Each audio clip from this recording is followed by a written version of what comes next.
belangrikste tale in die wêreld nie.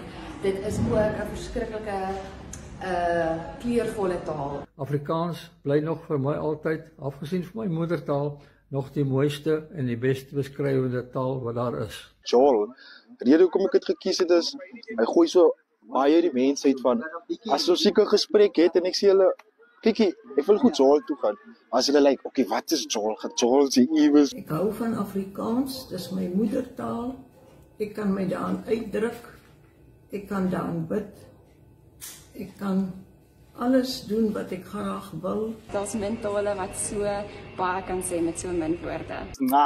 Dit is 'n street slang woord en jy weet ons beskryf dit om alles lekker te beskryf. Ons gebruik dit om alles lekker te beskryf. Dit is ook ons voertaal, is die taal waarin ons droom, waarin ons lag, waarin ons gesels. Eystervarkie met rede hy twee betekenis. Een, dis 'n eystervarkie wat jy kan eet, en twee, dis 'n regte diertjie.